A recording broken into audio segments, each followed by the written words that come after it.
From his studios in New York, it's time for Wake Up Call with Dan Tortora, where sports meets life.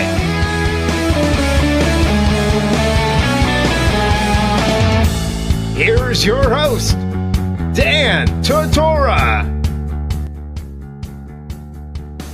Welcome here to Wake Up Call with Dan Tortora on wakeupcalldt.com, your one-stop sports shop, and on mixlr.com/wakeupcalldt. Proud to be here with you this morning on Friday. I said Monday.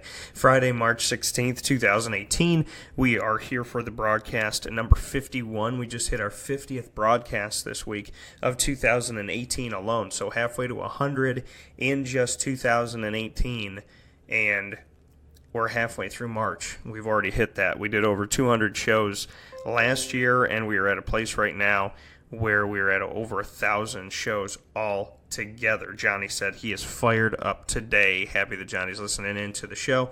And I knew that Johnny would be happy about today's show because I know that, I appreciate all the listeners that we have and those that are devout that listen pretty much every day like Johnny. But Johnny's fired up because Wake Up Call with Dan Tortora is broadcasting to you live from Detroit.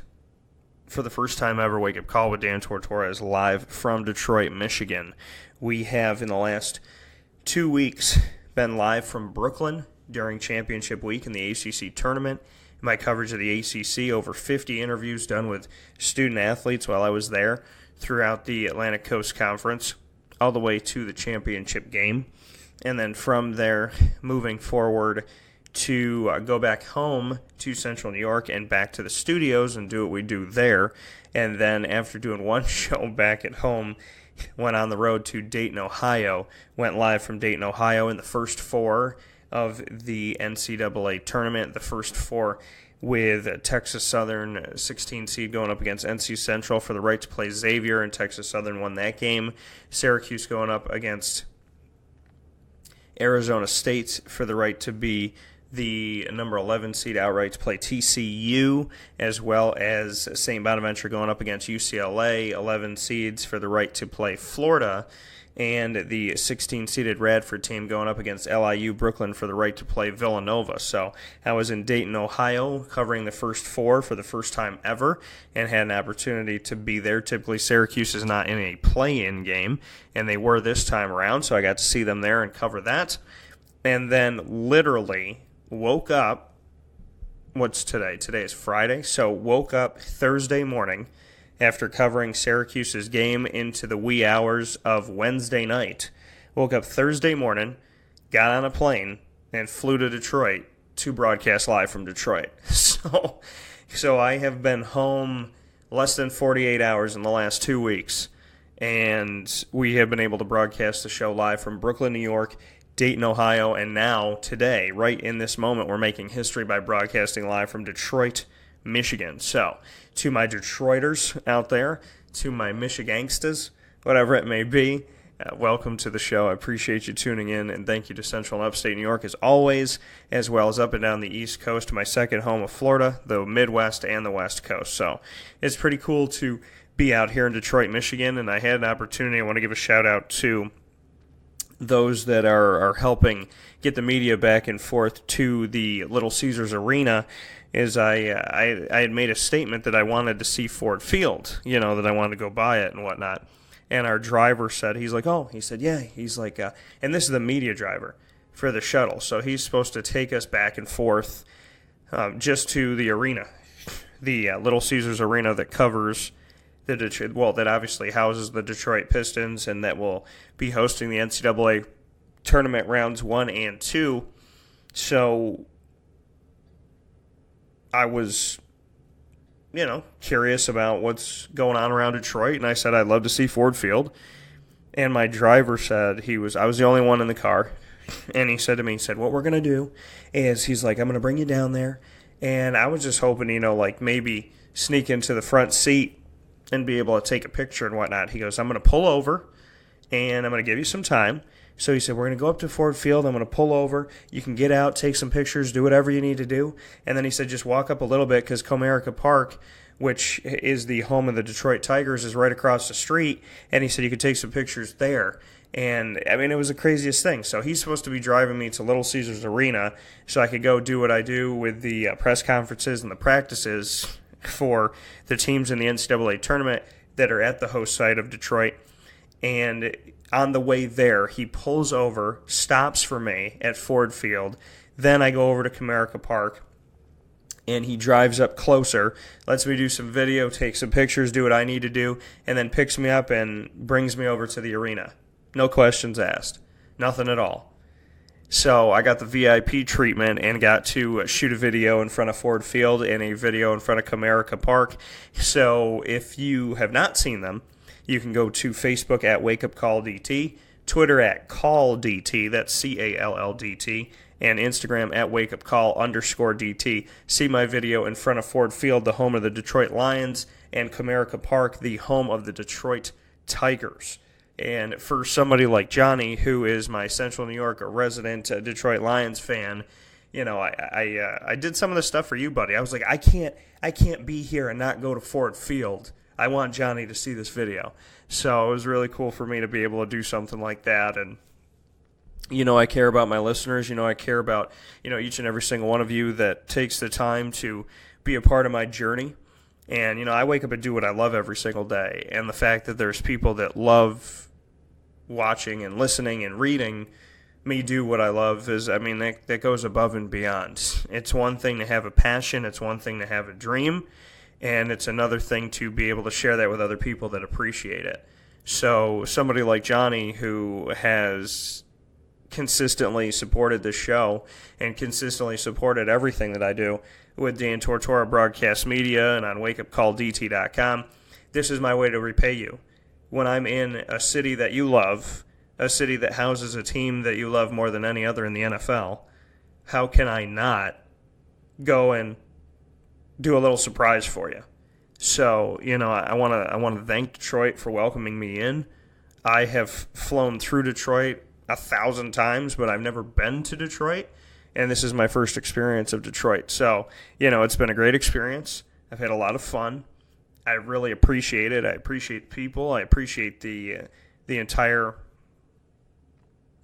kind of ambiance of it, and I just want to say thank you. You know, I had an awesome driver coming in, and I had, you know, just like I said, the awesome experience, the VIP tour of downtown Detroit. So, you know, I do these things because I want to learn about the places that I'm in, and I want, you know, the people that I am speaking with, you know, the people that are listening, I want you to know that I appreciate your town, I appreciate your city, and that I want the best for you. And I know Detroit and Michigan as a whole is a place that has been, you know, hurting.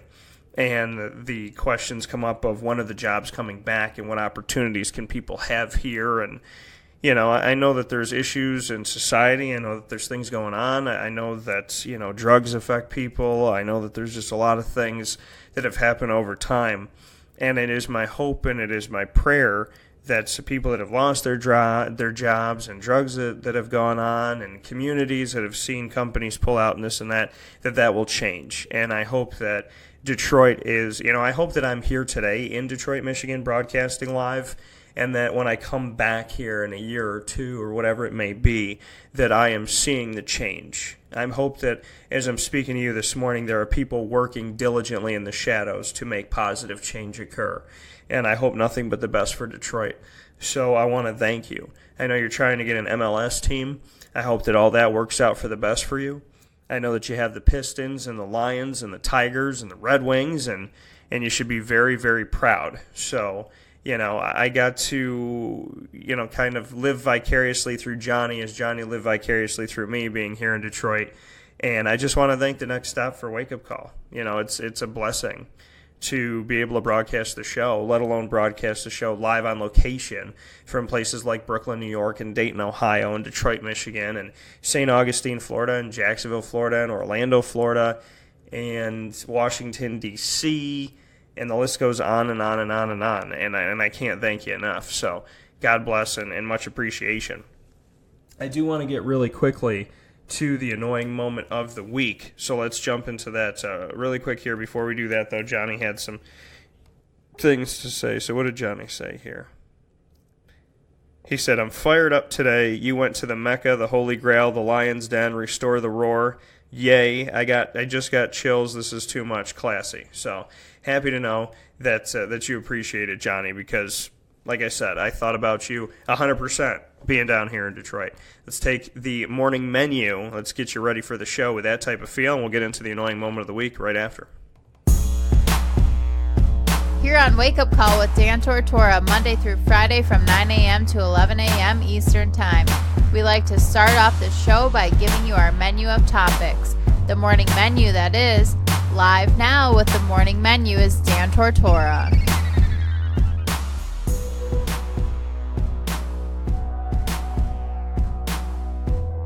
In today's morning menu, we're going to start off the show as we always do every Friday with the annoying moment of the week. We'll move on from the annoying moment of the week to get into a live significant soundbites conversation that will happen with Herm Frazier, the Senior Deputy Athletic Director at Syracuse University, who's here in Detroit as well, watching the NCAA tournament, watching Syracuse take on TCU tonight. And then we'll get into my interviews with the Syracuse Orange coming off of their first 4 victory, their play-in game to stay in the tournament. Had an opportunity to speak with every player that was on the court. So Marek Dolezaj, Bourama Sidibe, Paschal Chukwu, as well as Tyus Battle, Frank Howard, and Oshae Brissett. So you'll hear from all of them on the show.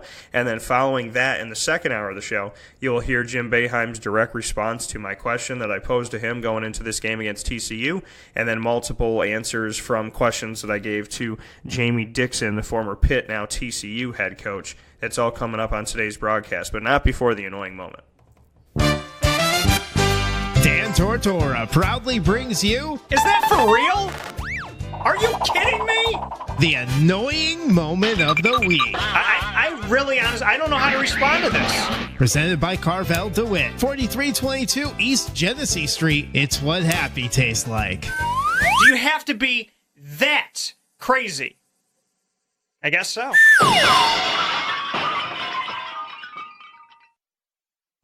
Today's annoying moment of the week, plain and simple. It was something that I read this morning. Positive people can find a way to be happy in a blizzard, to be happy in a tornado, to be happy in a moment where they feel like they've lost everything, to be happy when they don't have all the material goods they want, to be happy when they're in a relationship that doesn't work out the way that they want it to. Good people, positive people can find a way no matter what to be happy and to be positive, because positivity is not contingent on getting gifts. Positivity is not contingent on the things you have. Positivity is the beholder saying, no matter what happens, I'm going to feel good about my life. And the fact of the matter is, negative people can complain in paradise. So I ask you this morning that if you're complaining about something, if you're upset about something, if something bothers you, give yourself a hug. Tell yourself that it's human nature to be bothered by something. And then move forward. But don't let this world get you down. Don't let this world change things. I mean, I'm here in Detroit, Michigan. I've never been to Detroit before. I have heard about Detroit forever. I've heard about Michigan forever. But I'm here today. So if I'm sitting here going, oh, something happened back at home, and I got to deal with this, and I got to deal with that, and I got to get this commercial, and I got to If my wife said to me yesterday, she goes, what are you doing? What are you doing? She said, you are in Detroit. You are doing what you love. I'm sorry. Are you not supposed to be enjoying yourself right now? And it's the truth. It is the truth. Do not let yourself be negative. Do not let your heart be heavy.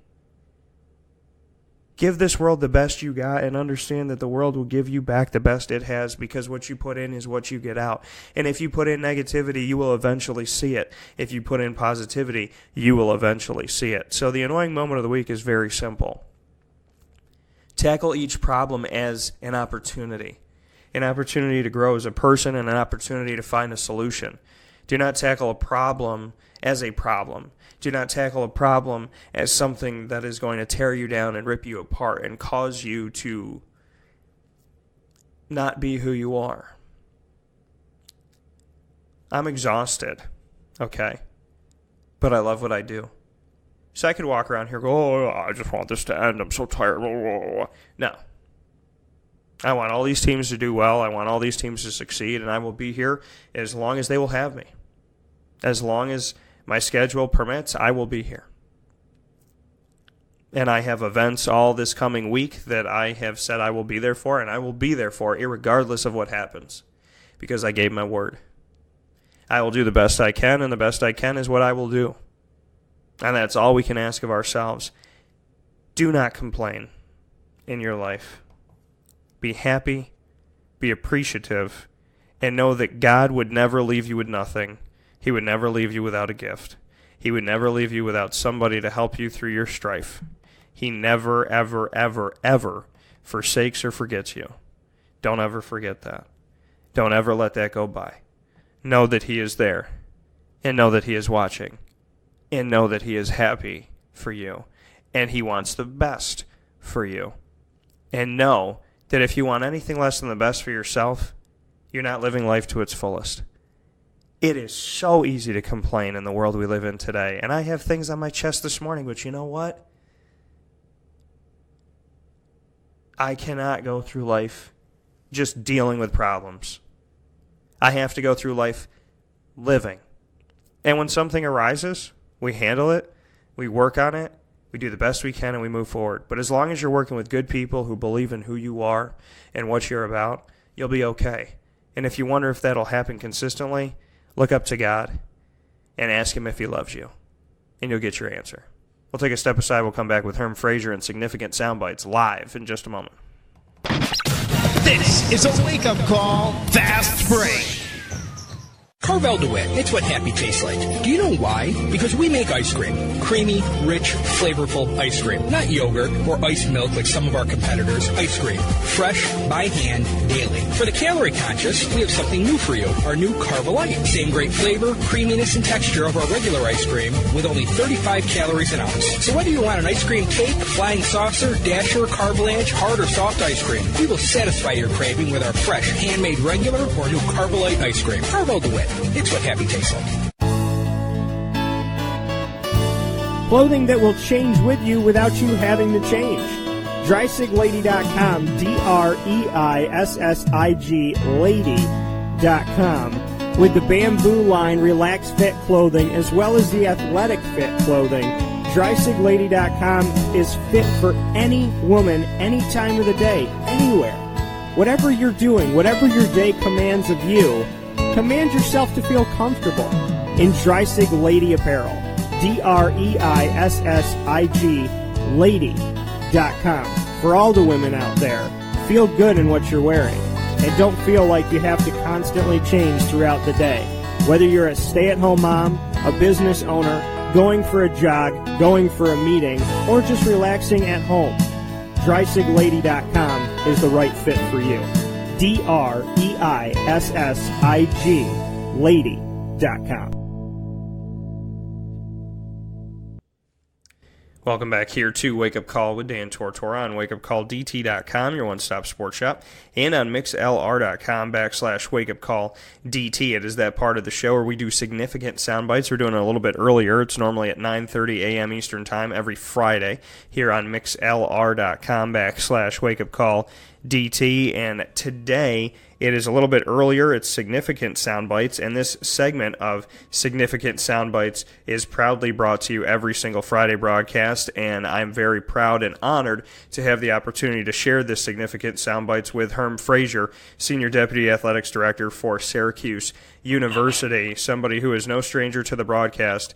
And since we changed the name to Significant Sound Bites, because I believe that the people we have on here are not only significant in the community, but significant in what they say and in the advice and kind words that they give, I had Floyd Little do this segment when we switched it over, and now Herm Frazier. They just so happen to be great friends, and they just so happen to be two of my favorite people to talk with.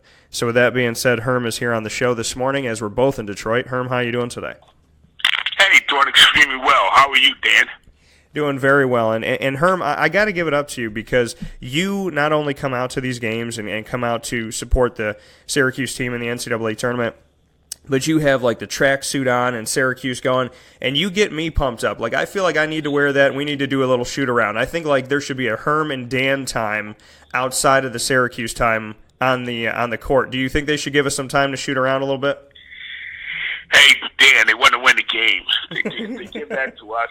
We may kind of screw things up a little bit. But, I spend a lot of time behind the scenes working with the teams. And when you see me dressed like that, I'm actually coming from the NCAA pre-tournament meeting in which all the schools are invited and you go over all the details about what has to happen over the next 24, 48 hours. And so most of the schools wear their school colors, and actually the uniform I had on yesterday is the one I wore to the meeting in Dayton. So I wanted to make sure that I was superstitious, and since we won, I wore the same colors. And I was going to ask you about that. In the world of sports, there is some superstition, so you do hold that a little bit. Have you always been that way? Did you always kind of carry a little bit of superstition? If you were on a team that had won a game and you moved forward or won an opportunity, or if something really good happened when you were wearing a certain thing, did you kind of like pack that in the bag the next time around, the next year around? Have you always been that way? Yes, I have, and the team actually gets issued a different apparel allotment for this type of contest. And I think I wore mine once, but I didn't wear it in an official capacity. So I stayed with the one that I had like 2-3 years ago. Speaking here with Herm Frazier, Senior Deputy Athletics Director at Syracuse University. Herm, to look at what you had brought up, the fact that, like you said, you wear your team colors and you support, obviously, what you're doing, what you're bringing forward, and the brand that you have. When you go into these meetings and talk about what has to go on, this is behind-the-scenes stuff. And as you said, you're doing so much there kind of in the shadows to make sure that everything runs well and everything's taken care of and all the I's are dotted and the T's are crossed. What can you say about some of this background stuff and some of the things that you have to do to make sure that everything works well for Syracuse University while they're at the tournament? Well, some of the things that, first of all, there's 4 or 5 people invited to this competition. It's the athletic director or his designee, which is my position. You also get the director of basketball operations. You get the head basketball manager, Pete Moore, who's our communications director, and Jeremiah, who's our ticket director. All of us represent Syracuse in these meetings. And during the meetings, we'll talk about the proper protocol on how the teams will line up. We'll talk about which band gets to play the national anthem. We'll talk about where the team's locker rooms are, where the ticket allotments are, what the needs of the head coach are when he has to go to the media.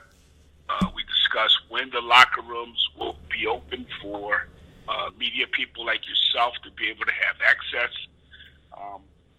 We'll talk about the transition as to when you come back to the same meeting room for the next series of games. All those things are discussed in the meeting prior to every game that we play.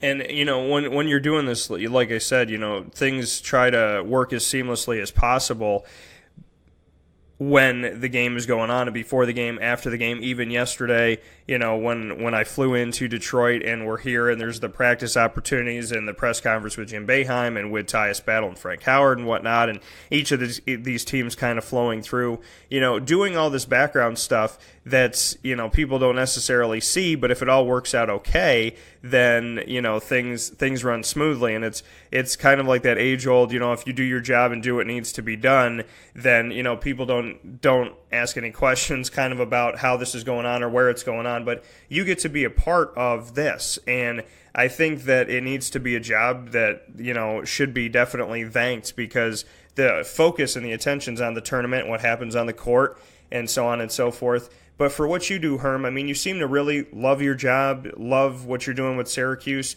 And like I said, I was like, envious when you walk in the room and you see you, donned in all those colors and just looking, so prideful and so appreciative and so supportive of the community and a beacon for Central New York. Just what you can say about your excitement is, because these meetings of, like I said, if you do things right, you don't hear about it, but you seem to have so much enjoyment in this and in being the guy that's in the background making sure that things run smoothly.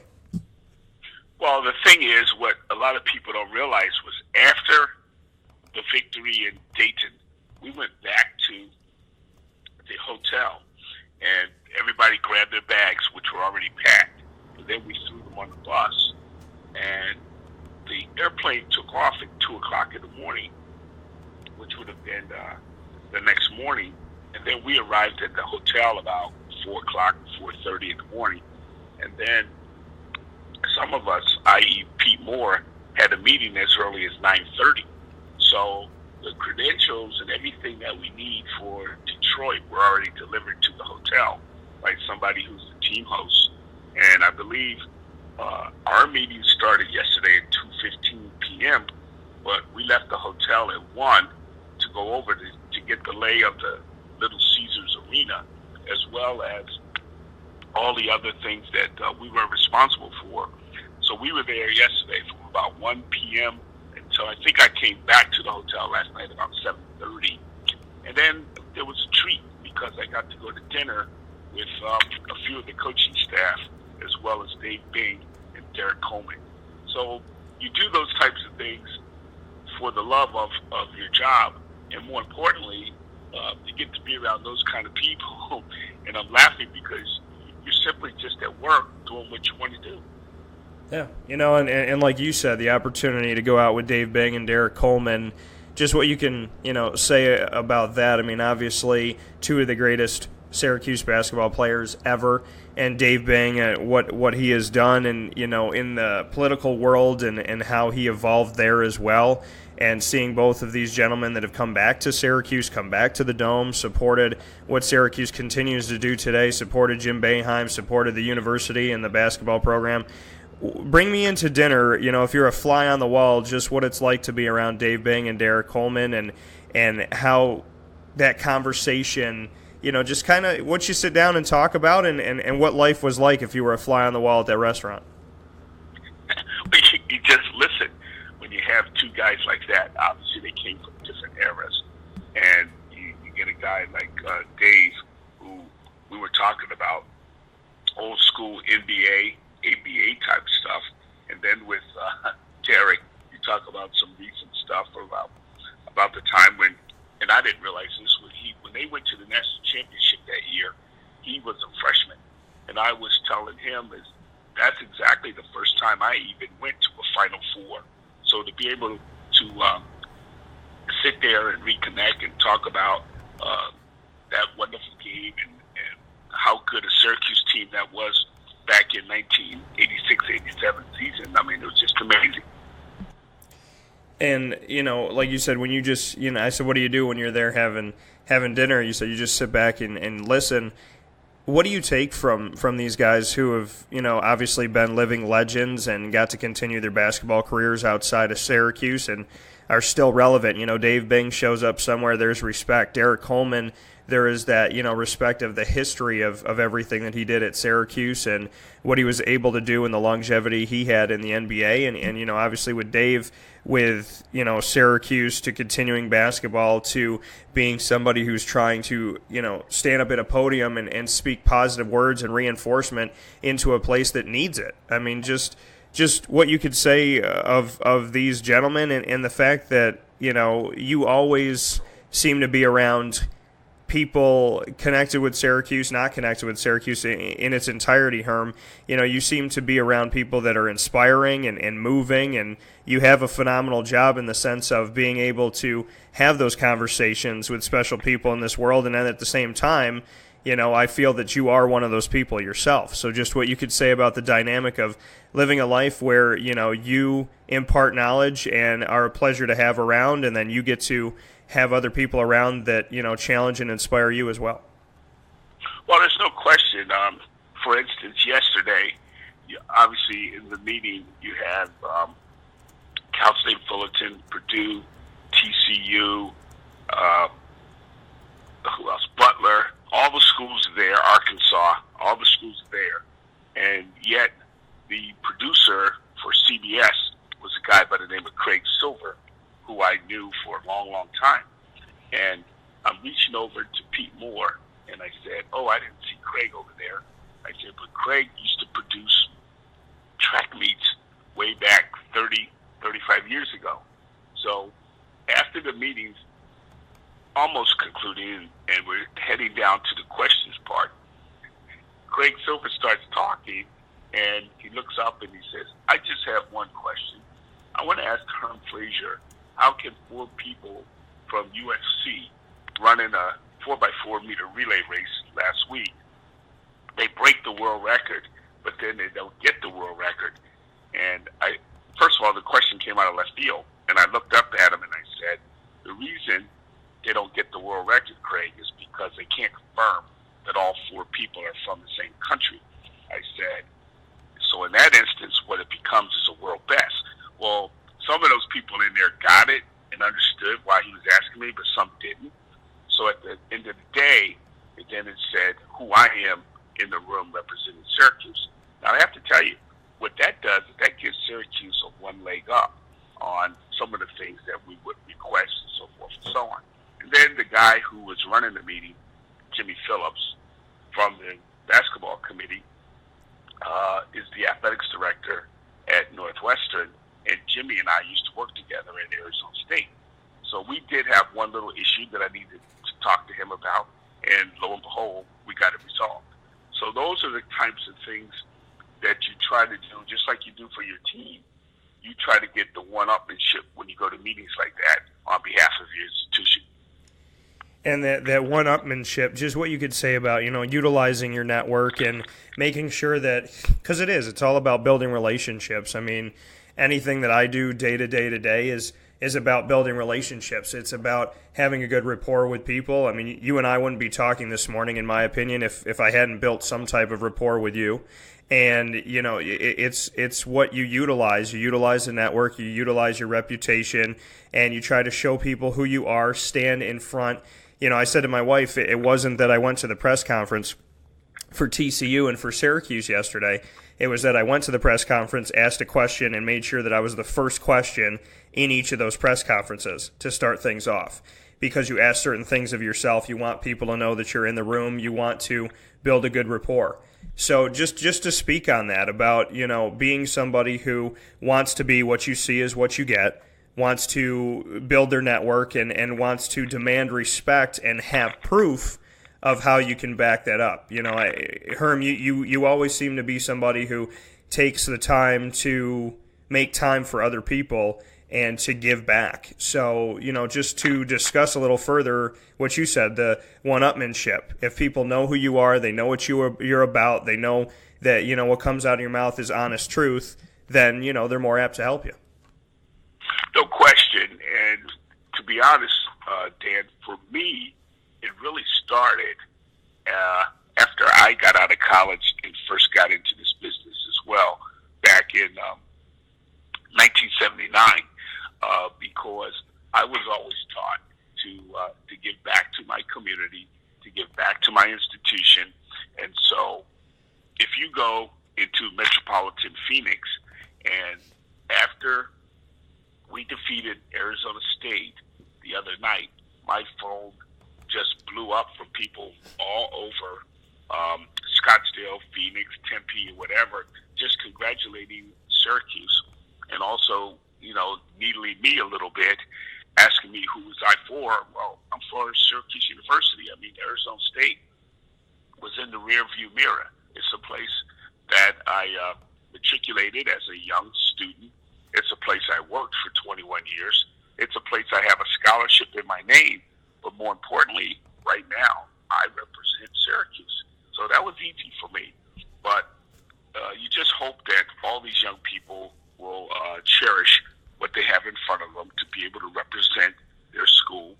And again, I think I saw that last night in the 2 gentlemen that I mentioned earlier, Dave Bing, and also our good friend Mr. Coleman. All they want to do is talk about their college days and their school, and that's the legacy you want all student athletes to have. That comment from Herm Frazier, Senior Deputy Athletics Director at Syracuse University. Herm, before I let you go, to take a look at that connection between yourself and Arizona State.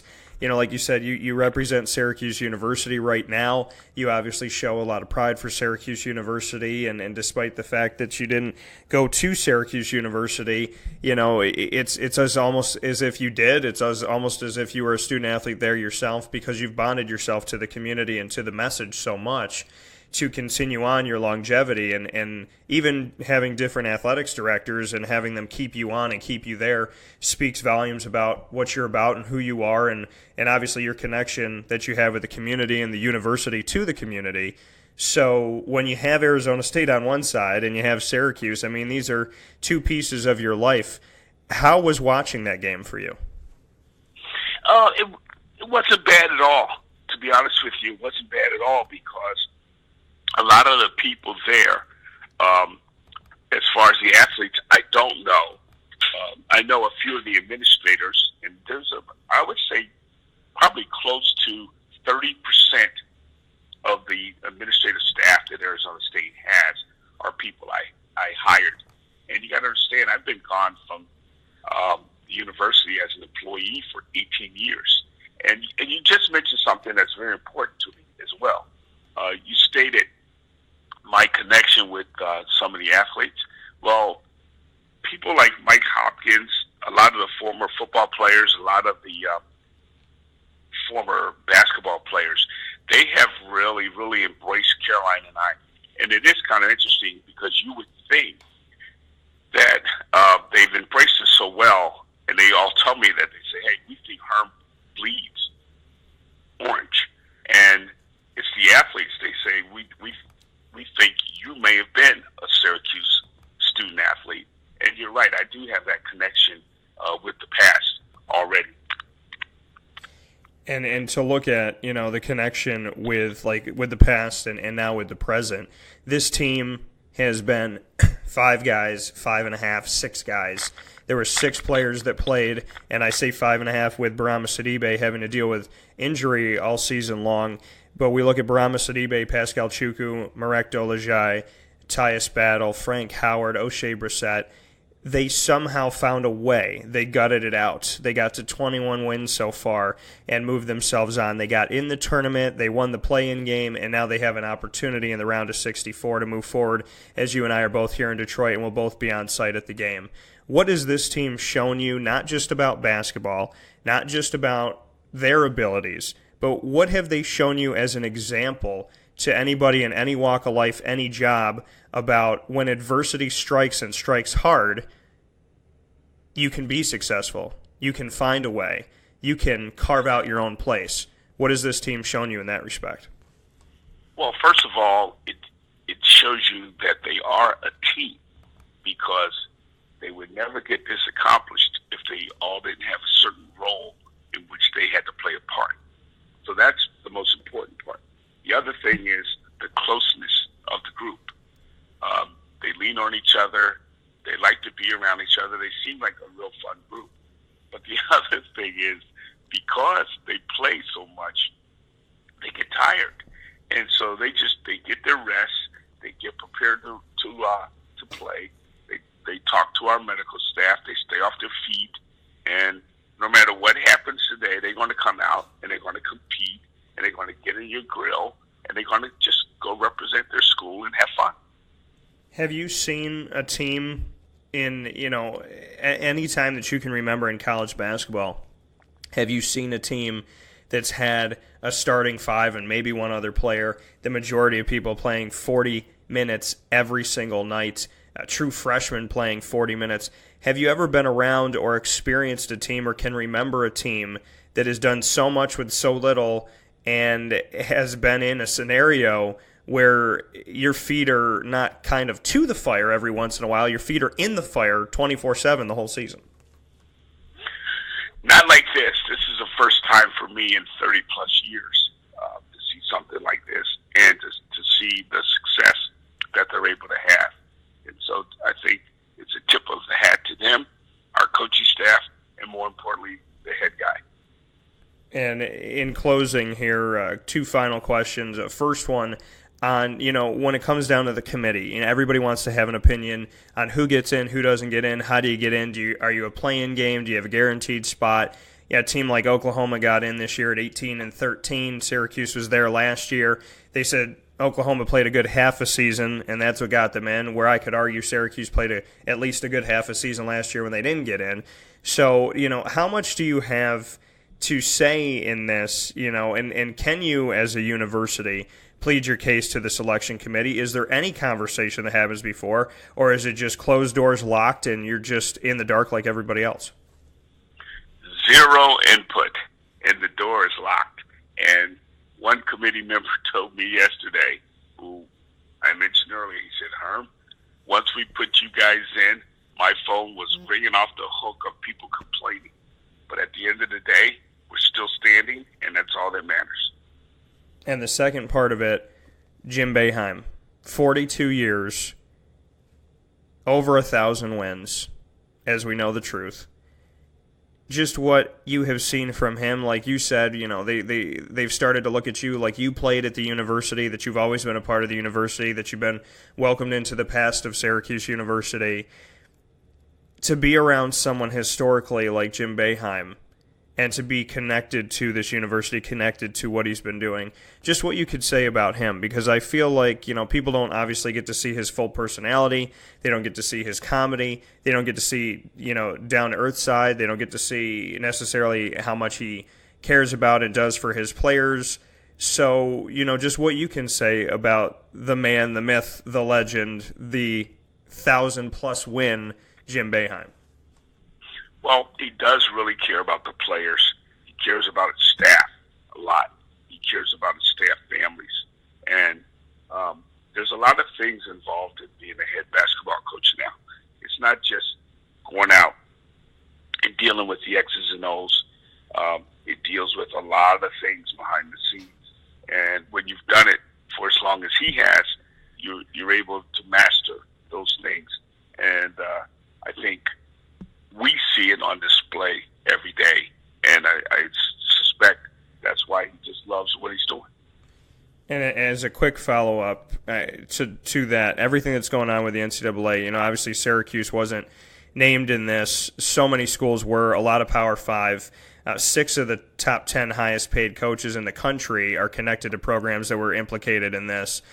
Just, what you can say about navigating through all of this, Herm, and through the challenges that are in today's collegiate athletics and everything that's been going on in the FBI probe, and even if you're not guilty, if there's just that concern that maybe something here or there could happen, because I would venture to say that any institution that's under the NCAA right now is kind of just sitting back and trying to watch what's going to unfold. As soon as Arizona lost to Buffalo, the question was, how long will Sean Miller be there? Is this the last game we've ever seen him coach for Arizona?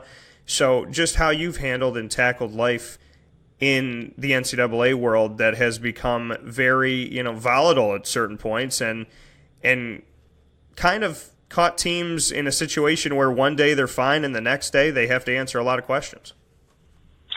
No question, and it's very, very tough. And so what you try to do is, we all know we live in glass houses, and what we try to do is manage as best we can the things that deal with Syracuse University.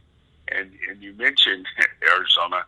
Well, last night, after the Buffalo victory, I received a tweet from one of my friends in the great state of Arizona, and it said, it said upstate New York took down the Pac-12 because St. Bonaventure won, Syracuse won, and Buffalo won. And Buffalo moving forward, Syracuse hoping for the opportunity, and St. Bonaventure having a record-setting season. Upstate New York secured their victories over the Pac-12 and secured some respect, hopefully, throughout this country. As always, Herm, I appreciate your time, and I appreciate everything you're doing. I know I'll be seeing you in just a little bit, but thanks for waking up this morning and giving me a few moments. I appreciate it very much. All right, buddy. And you take care, and we'll see you later on this afternoon. All right, sounds good. Take care. That coming from Herm Frazier, once again, Senior Deputy Athletics Director at Syracuse University, giving us a ton of information there and some opportunities to hear what happens behind the scenes and what's going on. And we see the games, but, folks, being a part of the media, there are things going on all the time. There were no games yesterday in Detroit. There were no NCAA games yesterday in Detroit. Yet I was working for like 5 hours. So, in this on-site working, I worked throughout the day with different things. But, I went to the arena and I went to the press conferences and I asked questions, and then I got the answers to the questions. I got the audio stuff. I went and watched practice and shot a bunch of video and do this, that, and the other thing. Then came home and watched the games. And so, it's there's so many things that go on behind the scenes. And there's constant work being done. So when people are like, Syracuse just has a game at 9:40 p.m. Eastern Time on Friday, March 16th, there's so much more that goes into it than that. And Herm Frazier is such a big part of it and such a big part of the background. So I want to thank Herm for everything that he did, and I want to thank him for giving me an opportunity to take someone from the background and put them in the foreground because he deserves to be there. And I always appreciate his time and the mutual respect that we have for one another, and I thank him for everything that he does to try and make this world a better place, the community a better place, and I thank him for being so open and honest on the show and taking time to answer questions that are on our minds. So thank you to Herm Frazier for all the work that you do and for being as good to me as you have been from the second that you walked in the door at Syracuse University. We'll take a step aside here for a fast break. When we come back, you will hear my one-on-one conversations from the locker room with the Syracuse Orange after defeating Arizona State to move on to the game that they have tonight. This is a wake-up call, Fast Break.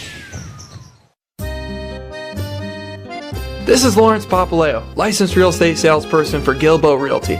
Call our home office at 315-752-9513, or better yet, call or text me directly at 315-748-2524. Let me ask you a question, Lawrence. If I needed you to help me buy a house, find the right place, could you help me do that? Joe, I'll help you find your dream home. You don't ever say my name on the radio, never. If I needed to sell a house, could you help me go about that the right way? Yes, I can.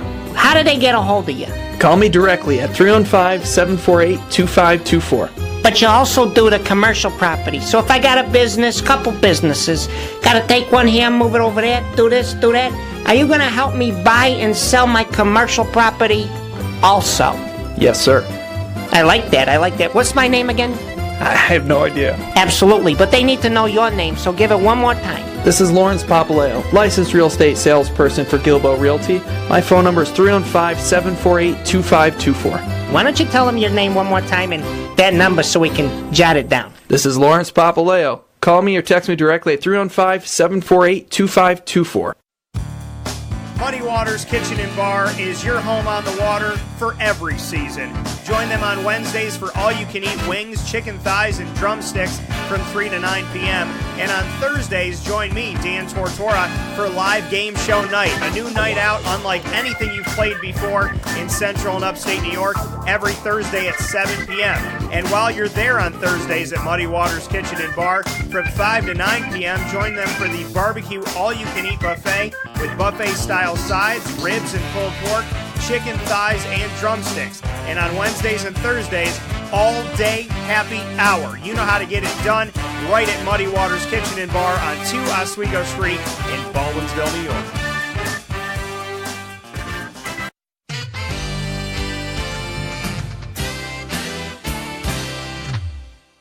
Hi, this is Domenico Vitali, owner of Giovanni's Formal Wear, where you look great and feel even better with our renowned tailoring and alteration services on any suit or any tuxedo from anywhere. Call 315-455-8729. That's 315-455-8729. Stop in locally on Route 11 in North Syracuse, next to the Ponderosa Plaza, where you can choose your style, get fitted, and tailored, all at Giovanni's Formal Wear.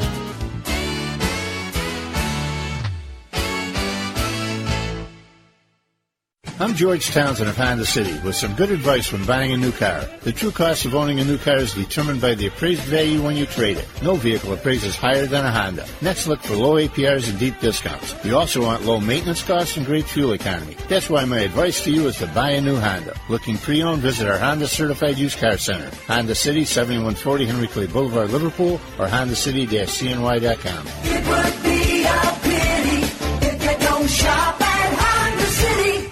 For all of us that have always wanted our favorite restaurant to come to us, it's now a reality in Central New York with It's a Utica Thing, with Utica Pizza Company bringing their wonderful recipes that they've handed down through generations to you, to your event, to your business, to your home. It's a Utica Thing, proudly bringing Utica Pizza Company on wheels to your location. Call 315-738-8946. That's 315-738-8946 to bring Utica Pizza Company to your doorstep with It's a Utica Thing. Welcome back here to Wake Up Call with Dan Tortora on wakeupcalldt.com, your one-stop sports shop, and on mixlr.com/wakeupcalldt. Happy to be here with you live on location from Detroit, Michigan, as we broadcast Wake Up Call with Dan Tortora. We have a bunch of games coming up today here in Detroit, Michigan. I'm very excited about the opportunities that we have here in Detroit, Michigan.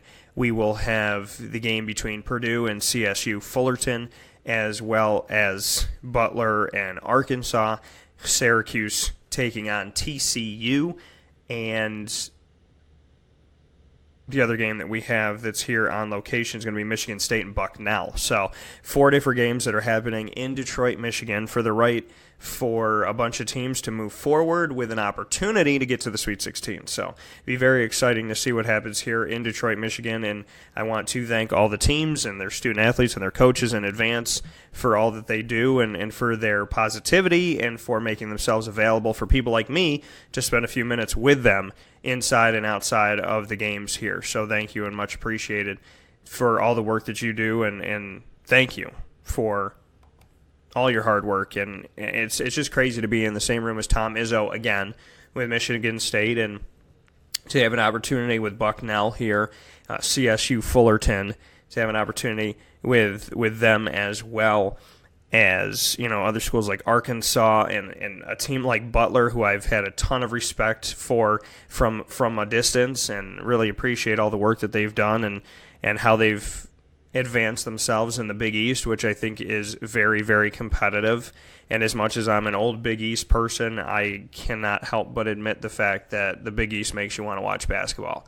Butler, Villanova, you look at, you know, all the way through that, Providence, just really, really, really good teams that are fighting like crazy for an opportunity to get into this thing, and just the amount of respect that I have for these schools and everything that they're doing. I mean, Creighton, my goodness, there's a lot of talent, and Villanova somehow, you know, continues to be on top of all that. Big respect to Jay Wright, but there's so much talent in the Big East, and it's going to be a lot of fun to be around and hopefully get some opportunity to speak with Butler as well. So I just want to thank everybody that's out here. I want to wish them all the best. You know, you obviously want people to stay healthy, stay well, and play the best game that they possibly can, because if you want to be the best, you got to beat the best. So, you know, it'll be exciting to see what's going to happen, and we have a full day of games here in the round of 64, day 2, which means there's 16 games today. There's 16 games yesterday. I went 12 of 16 in my bracket, and shall I tell you who I got correct?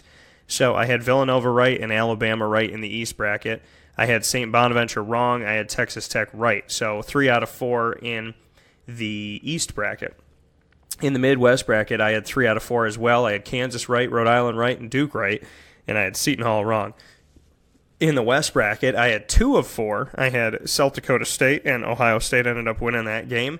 I had Gonzaga, who moved on. I picked San Diego State over Houston, and a game that I thought would be close, and it did not disappoint. It was 67-65 Houston in that game, and then I had Michigan correct over Montana, and that is in the West bracket. In the South bracket, still perfect right now, still feeling good. No red lines on in my South bracket. Hopefully there won't be.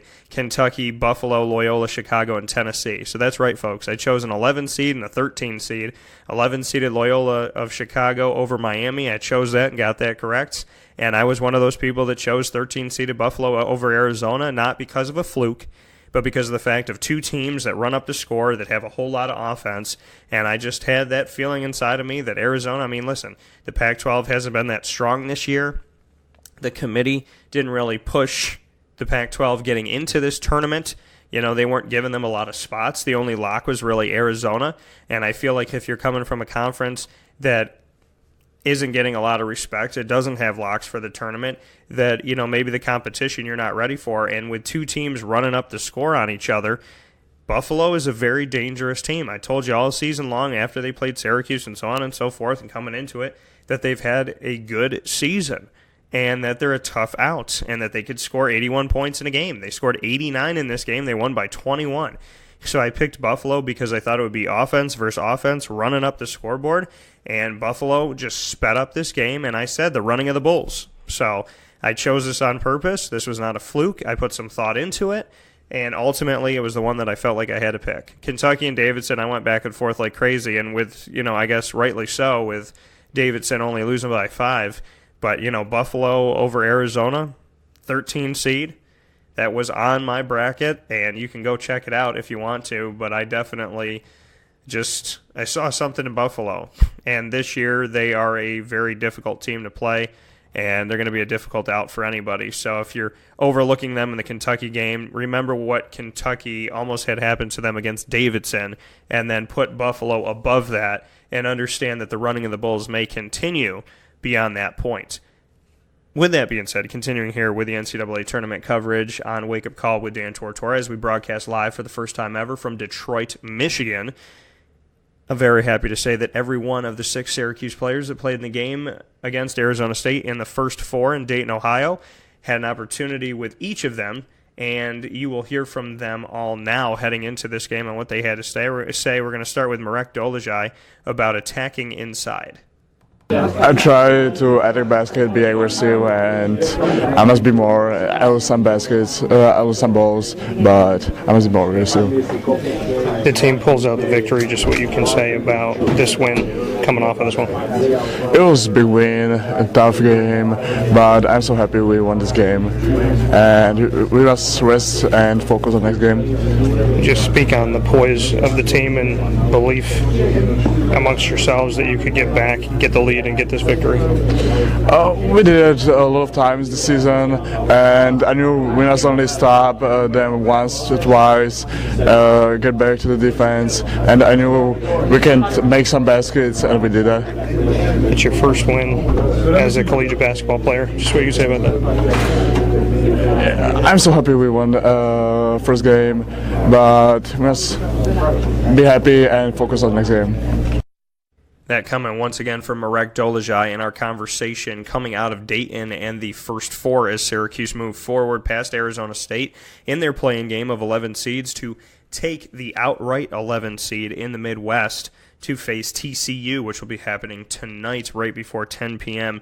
Eastern Time. Coming up next is Bourama Sidibe in our one-on-one conversation on, even though he's been hurt all season, how he felt in the game coming off the bench for the Syracuse Orange and helping them against Arizona State. I felt very good, but I wanted to play, but at the same time I gotta earn some trust from the coaches to put me out there, and I feel very good that we win today. So it's always the first game matters. So as long as we win that game, we gotta look forward for the next game. You said that you want to earn some trust from the coaches. What did they say to you after the game?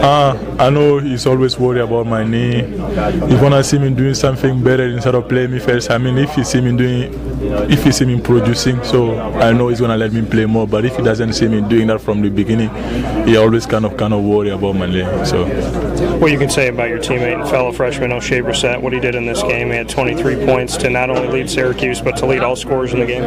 I think he did a great job tonight. So he hold everybody tonight. So in the first half he wasn't producing that much, but in the second half he did a great job. So, what is it about this team that when people want to count you out, it's never over? I mean, we always think it's never over because that's how we play basketball. Because like people, no matter what, people always gonna say like, you're not good on that something. So you just gotta go every day and prove people wrong. So you got your first win as a collegiate basketball player when it comes to tournament time. Just what you can say about getting your first NCAA tournament win. I mean, it feels great to win the first game always. So nobody wanna go home now and sit down for nothing. So everybody wanna win. So if you get win, you're happy with it. So. That coming from Bourama Sidibe, once again, of the Syracuse Orange, coming off the bench. Outside of the starting five, who's the only guy to come off the bench against Arizona State. May be that way all the way through. Hasn't been able to play at 100%, but still got out there and tried to do some things for this team, and I give him a lot of credit, playing through pain. And like Jim Boeheim said, he has pain every day. Every day. It's one thing to walk around. It's one thing to be standing upright and have to deal with it and just wake up in the morning and feel the pain immediately. Try running up and down the floor. So, I don't think anybody should be critical whatsoever in any way, shape, or form of Bourama Sidibe, because I would ask anybody to play with an injury that's going to affect you when you're not on the court, when you're just sitting, when you're just at home watching television or just having dinner, let alone having to run up and down the floor against teams that are fighting for their lives in the NCAA tournament. So I've had respect for Bourama all the way through, and if you don't, hopefully you will now. Paschal Chukwu, big-time free throws down the stretch. 7'2", keeps making free throws. Big-time guy. They tried to hack a Chukwu, and it didn't work out for them for Arizona State. This is what he had to say about that. I mean, it's something I work on after every practice, every day. So, I mean, a lot of people were surprised that I was able to knock him down, but I wasn't surprised because, in practice I do knock him down. So I just started to stay focused and relaxed and just, stay with my routine, and knock him down.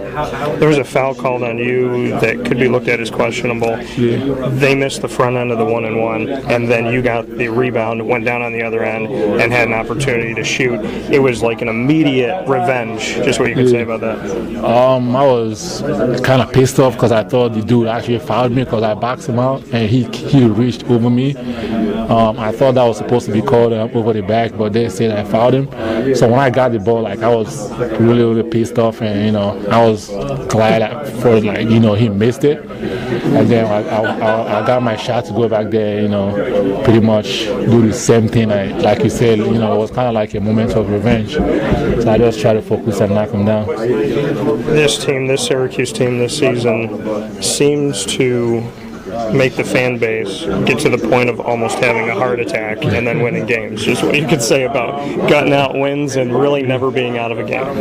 I mean, the first thing I gotta say is, we do fight. We play, 6, 7 guys, and we have guys playing 40 minutes. That's first of all, that's not easy. At this stretch, you have guys tired, but they're still going, 100% and making plays, and we're able to win. Staying together with a lot of, good teams and winning a lot of, good games. And we're still here, still dancing. So I think that speaks a lot for our heart, and how we play. I think, the way, as a player, the way I look at it is, we do fight. That's at the end of the day, whatever the result is, you have to be able to know that you did everything you could, and that's what I think we did. I think every game we absolutely did everything we could. Whether we lost or won the game, we still give it 100%. Do you feel like there needs still at this point to be a little bit more trust between the guards and the big men like yourself, that they give you the ball and feed you inside? I think there should be. There's always coach always tells us that the guards can do all the work for the team.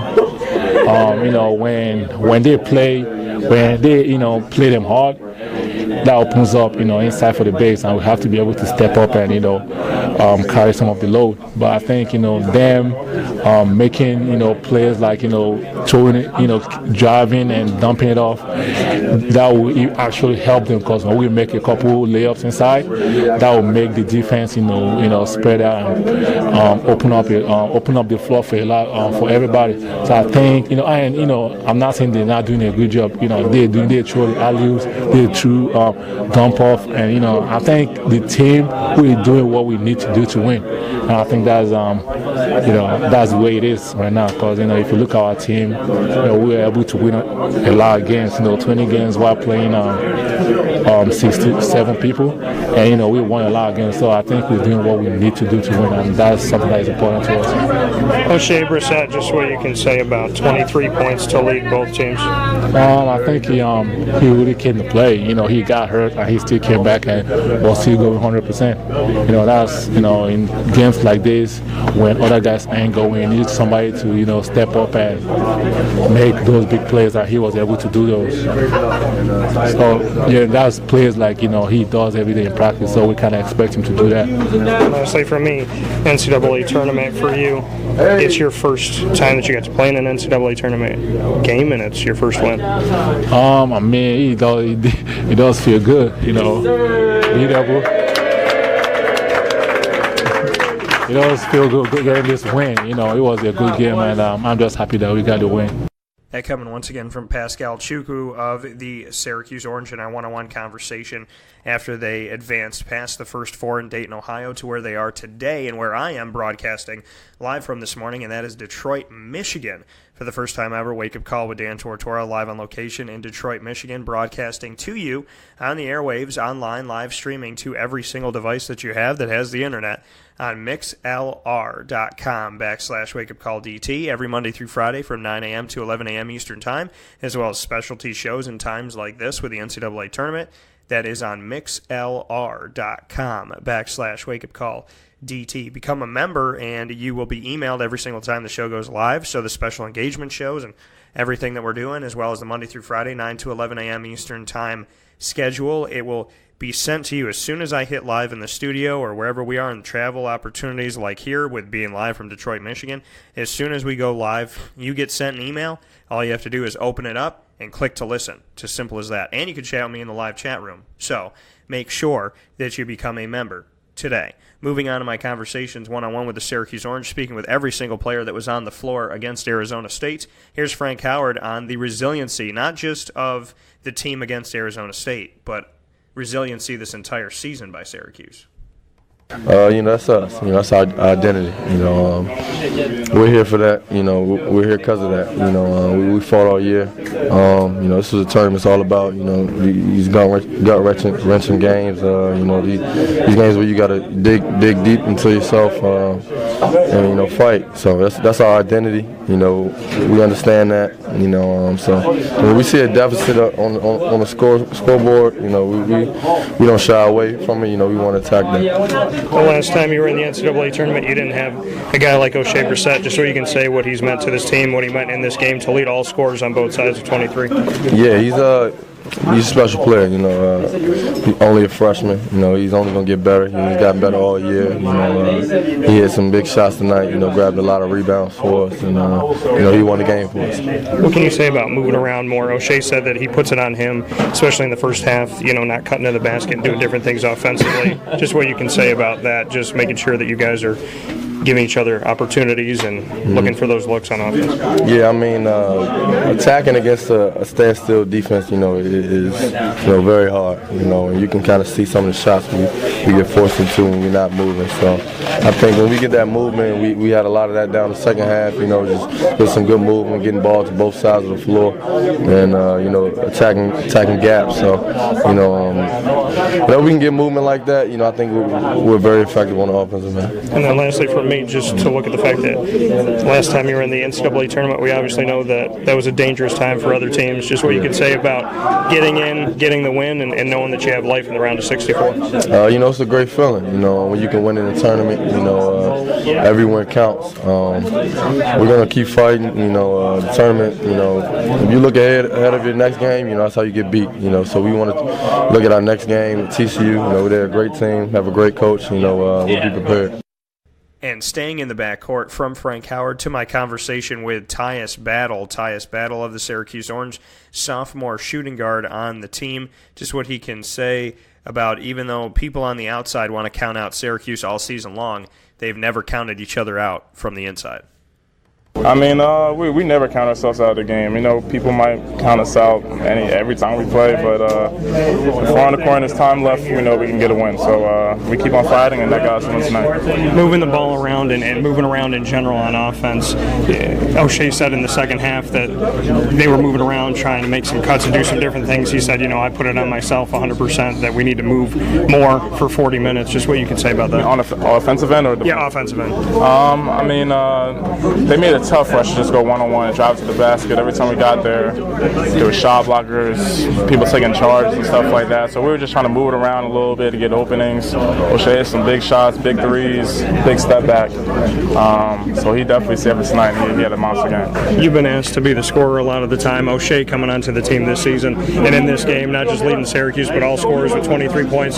Just what he's meant as a true freshman and how he really doesn't play like this is his first season. I mean, he's big time, versatile, athletic, can shoot the ball, can drive to the basket, and he stepped up huge tonight.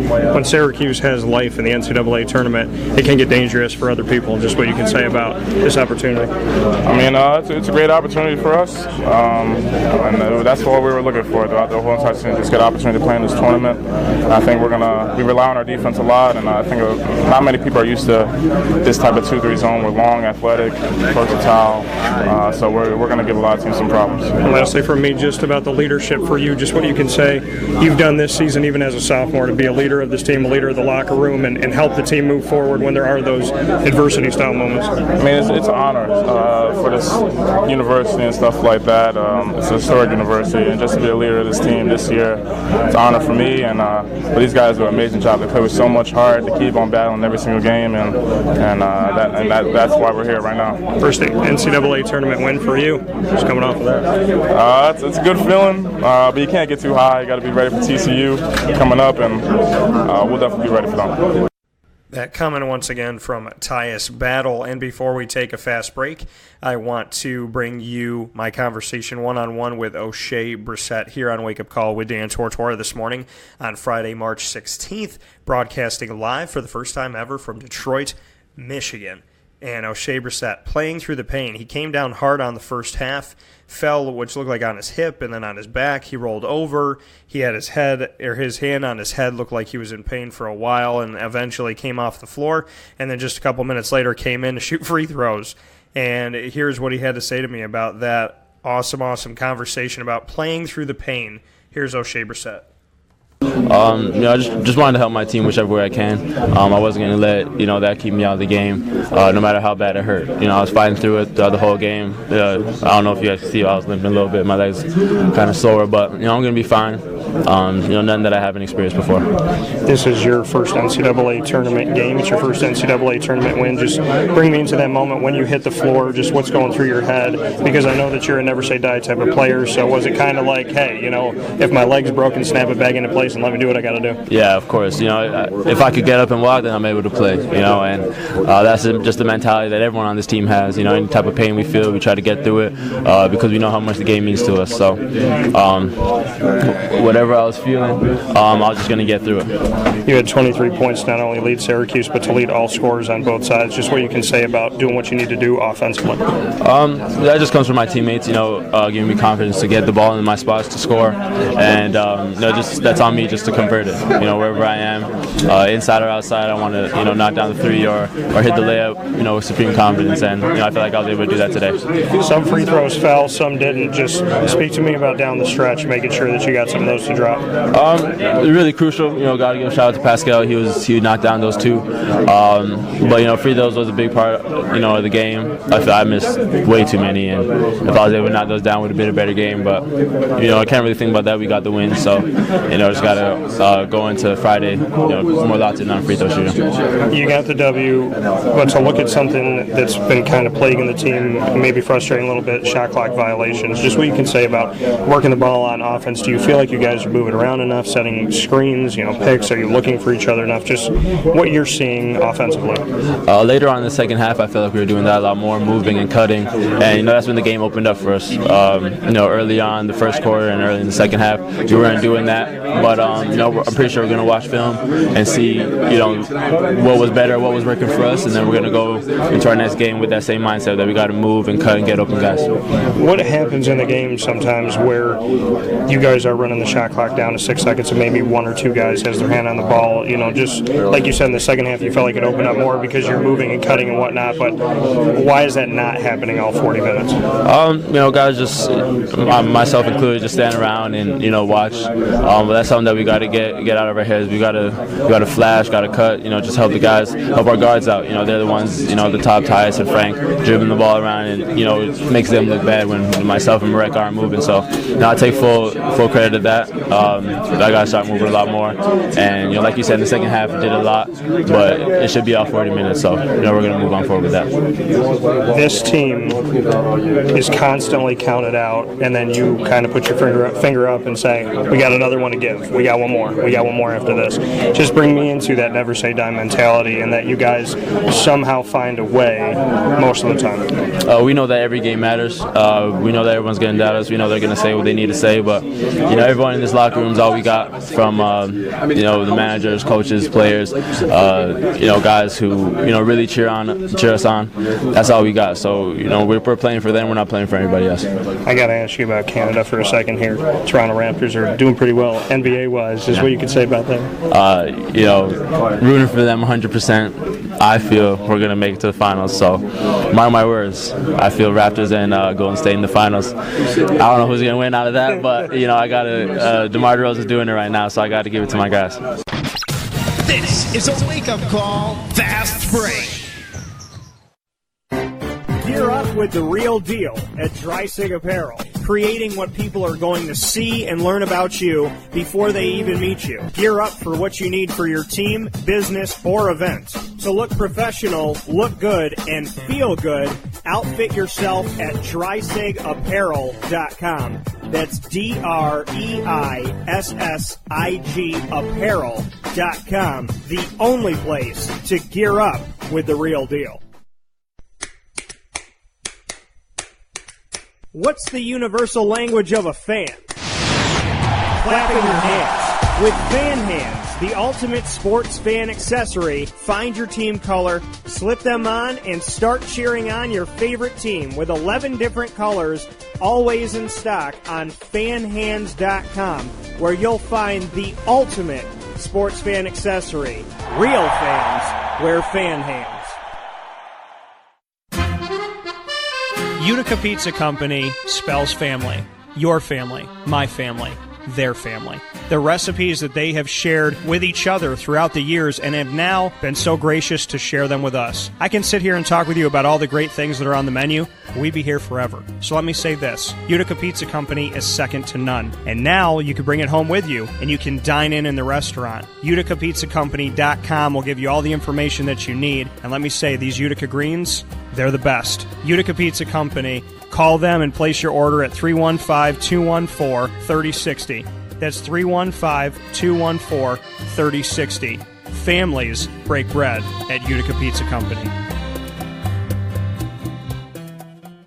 Welcome back here to Wake Up Call with Dan Tortora on wakeupcalldt.com, your one-stop sports shop, and on mixlr.com/wakeupcalldt. Proud to be here with you this morning, broadcasting live for the first time ever from Detroit, Michigan.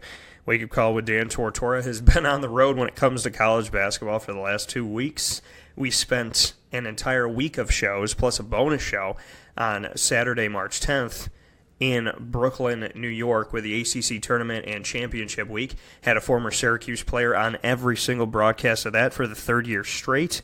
And we got you set for the NCAA Tournament and opened up our bracket challenge while we were down there, which 315 people are in, so kind of awesome and kind of amazing that the 315 came out to represent with 315. So much appreciation, everybody that did that. And you can link your bracket pool to any school. So if somebody's searching a school, they could see it easier. We are the highest Syracuse-connected bracket in the world on the Yahoo Tourney Pick'em. So, with the Syracuse logo, any bracket with the Syracuse logo, Wake Up Call, because of you, Wake Up Call is the most joined Syracuse-related bracket in the world of over 30,000 bracket pools this year. Because you're awesome. And amazing. And being a numbers guy, just like Lawrence Moten, 315, Syracuse, 315 members, kind of all just seem to work out perfectly. So, thank you, and a big shout out to each and every single one of you who became part of the Wake Up Call Bracket Challenge. We'll go into how many I had right in day one. I did good in day one of the round of 64, so we'll discuss that in just a little bit. But in this part of the show, in the morning menu inside a Wake Up Call with Dan Tortora, it's time to hear from the coaches.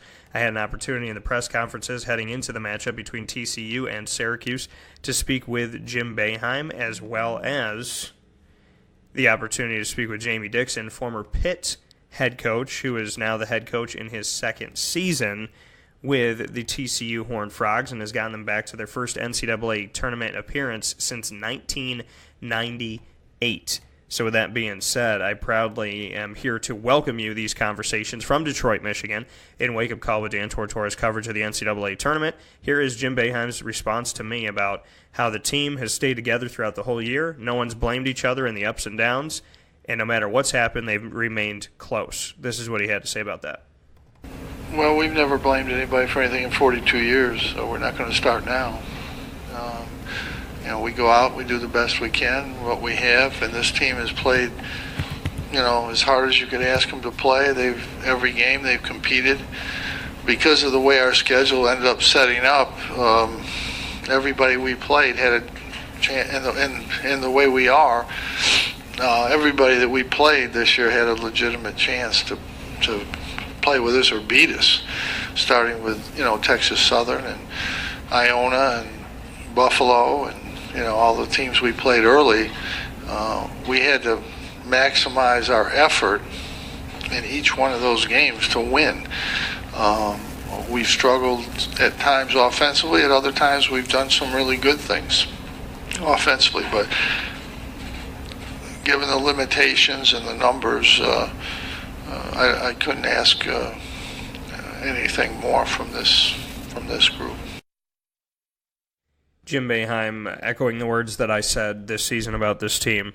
Given the limitations that they have had in, the lack of depth and opportunity for guys to come off the bench and help out the starters, what more could you ask from a Syracuse team that with 5.5, sometimes 6 guys got you to 21 victories so far in 34 games and has you living on in the NCAA tournament? Coming up next here is the other side of the matchup in my conversation with Jamie Dixon. And just what Jamie can say he's seen the last couple seasons. He's been with the TCU Horned Frogs, that's his alma mater. That's where he played basketball. He had an opportunity to come back and left Pittsburgh, where he had been for a very long time, to do so. And in the last 2 years, he has helped this TCU Horned Frogs team to get back to the NCAA tournament. So just what he's seen out of the team and what he's experienced the last couple of years since returning to TCU as their head coach. Well, it's been a lot of fun. I mean, I think Trent Johnson was a very good coach before. He recruited some really good players. He coached them hard, had some tough breaks with injuries and things that occurred. So, I took over what was probably a better program than people knew. The support from administration's been, has been unwavering and committed, and sometimes we got to say, well, this is kind of how it's got to be done and what we need to do. But just Chancellor Boschini and his commitment to me and belief in what we're doing is, coaches need that, and he gave it to me, and so I thank him for that. But it's been a process, and we never put a timetable on it. The belief was to win and win right away, and I said that at the press conference. You're probably not supposed to say that, but I did, and I wasn't into just give me a 5-year plan and I believe you got to turn it right away and start turning as much you can and get every guy you can to buy in, and sometimes guys won't, and you move on. But we got a good group, and we're lucky. We had high character guys in our senior class last year that took to less playing time, less scoring, sacrificing. But the end result was an NIT championship, which was huge for us. Just huge for anybody. I mean, because you see the teams playing last night and tonight and going forward. I mean, those are all high-powered programs. So it was huge for us, and just a great step in getting us better. So it's been, it seems like it's been quick, but there's been a lot of work put in, a lot of sacrifice, and I really point that we call them the believers, those 4 seniors. I mean, their numbers won't, we got a big picture on the wall in our practice facility of those 4 guys, and they're great kids. All 4 graduated, and all 4 are around campus all the time, and a couple of them played overseas this year, but they really believed in what we were doing and sacrificed. And you need things like that, and that's hard to do. It's hard to do. So it's been fun, but at the same time, we don't want to be. I don't want to be the teams just here, happy that we reached the NCAA tournament. We're good enough to win some games and beat some people, but we got a tough one in the first one already. So that's what it is. That coming from Jamie Dixon in my opportunity to speak with him in the press conference heading into the matchup between TCU and Syracuse. And with TCU and Syracuse knowing each other all too well, you think, well, how can that be so? How can TCU and Syracuse know each other? One's in the Southwest, one's in the Northeast. They don't play each other.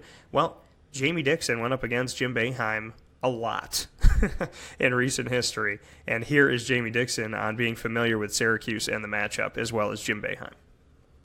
Yeah, I mean, obviously the Pittsburgh-Syracuse matchup was a rivalry and historic games, and so many great matchups, and so many over such a long period of time. But I joked with somebody earlier that maybe we can start up this Syracuse-TCU rivalry and get that going, the Northeast versus the Southwest, and see how that carries. But certainly.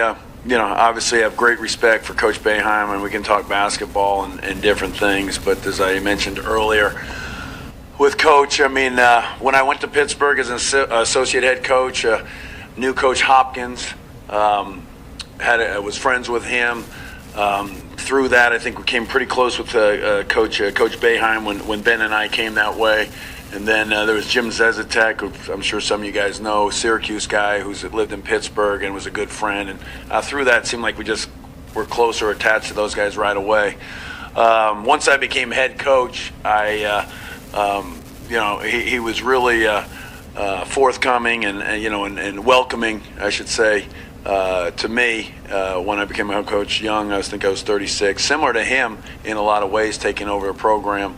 And I think similar in that they didn't want to give him the job either, and they didn't want to give me the job either, but we kind of got it at the same time. And I always looked at him with great respect because he'd been at a place for so long, and certainly something that I was able to do too as well, and very proud of that. But the thing I remember most is that he would how he reached out to us and reached out to me, and I watched him, how he was involved in other outside activities, whether it be the Coaches vs. Cancer. He got us involved in that. My family, my wife Jacqueline, his wife Julie, they communicated on how to get that started and running that.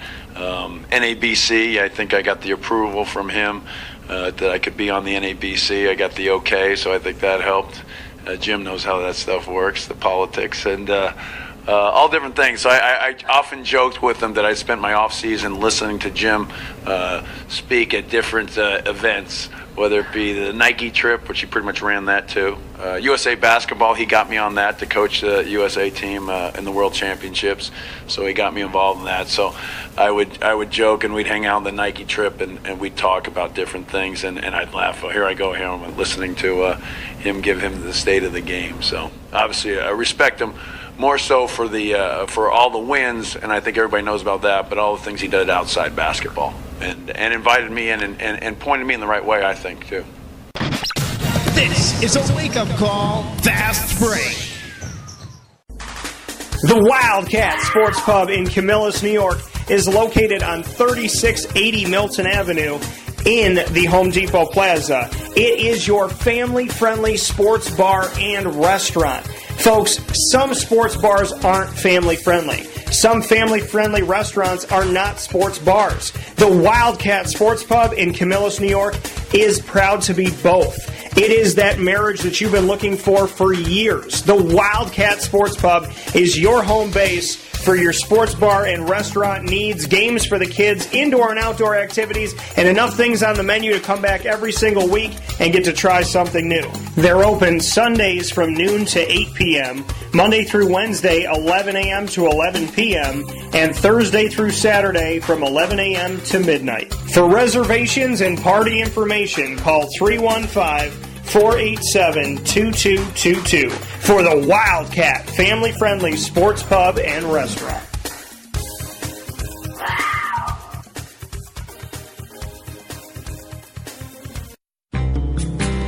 The Penn and Trophy Center on 111 East Willow Street in Syracuse, New York, has been making memories for Central New York for over 60 years. It has the trophies for your teams, and when you walk in there, it's so much more than just that. When you walk into the Penn and Trophy Center, you are immersed in the reality that anything can be customized, anything can be engraved, whether it's for your anniversary, your wedding, your bar mitzvah, your birthday party, whatever you want to do with that memory, that watch from grandpa, or that bracelet from mom, or that wedding ring that's been passed down through your family. If you want to get something engraved with a memory to last a lifetime, the Penn and Trophy Center, 111 East Willow Street in Syracuse, New York, where memories are made and where memories last a lifetime.